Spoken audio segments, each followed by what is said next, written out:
ra internet miễn phí. Họ đã sửa lại cái chiếc màn FPNVT cái màn của đó. Bây giờ họ là data internet này với là màn và dữ liệu miễn phí đó.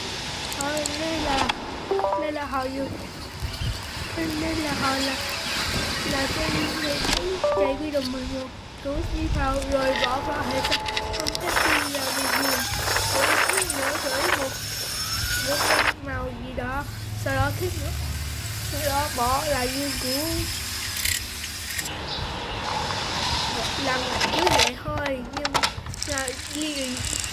ly ở nhà video bình thường, còn kết nối internet hàng công ra ngoài trời kết nối mà và hàng công nha.